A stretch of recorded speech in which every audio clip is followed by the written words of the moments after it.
Welcome to Standard Chartered India Money Insights, a podcast series that brings you topical insights and local perspectives on India's markets from the experts.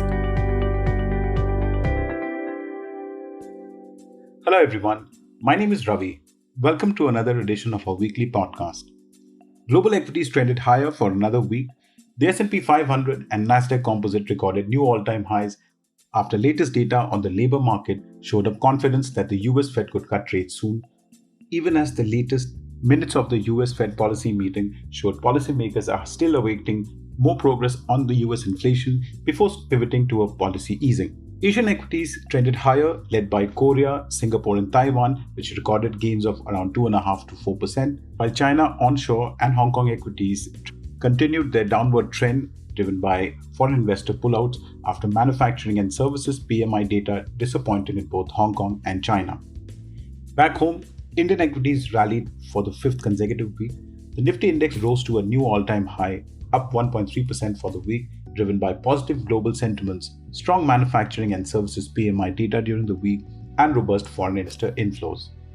Broader markets outperformed the Nifty index, with the Nifty Mid-Cap Index up 2.4%, while the Small Cap Index was up 3.4% for the week. Among sectors, all sectors ended the week in green, with the IT and capital goods led the winners with gains of over 3.9%, while bank and auto gained the least over the past week. The Indian fixed income market had a decent week, with Indian government bond yields declining across the curve, driven by lower US bond yields after weakness in labor market data raised expectation of rate cuts by the US Fed, and strong demand at the weekly auction as the RBI raised INR 280 billion worth of bonds at lower than cut-off yields.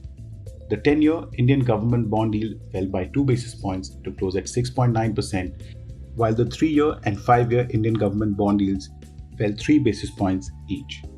The INR depreciated 0.2% for the week to close at 83.46 per dollar. INR gold rallied 1.1% for the week.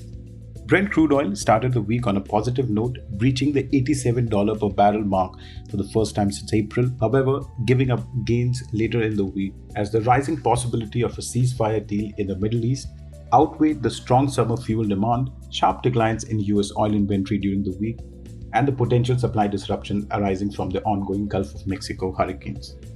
Among the major macro updates for the week, there was only one on India's services PMI, which rose to a 60.5 in June 2024, higher than a 5-month low of 60.2 recorded in the month of May. This marked the 35th consecutive month of growth in services activity, supported by a faster rise in new orders, driven by strengthening export sales. Employment increased at the fastest pace since August of 2022. On the price front, input cost inflation slowed and was the softest in 4 months, while output cost inflation eased to the slowest since February. Finally, business confidence weakened to an 11-month low owing to concerns surrounding the market uncertainty and competition. At this point, I'll take a pause and thank you as always for listening. If you enjoyed this podcast, please like and subscribe. Have a great week ahead. Thank you for listening to Standard Chartered India Money Insights.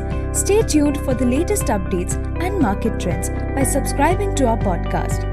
For more information, reach out to your Standard Chartered Relationship Manager or visit www.se.com/in.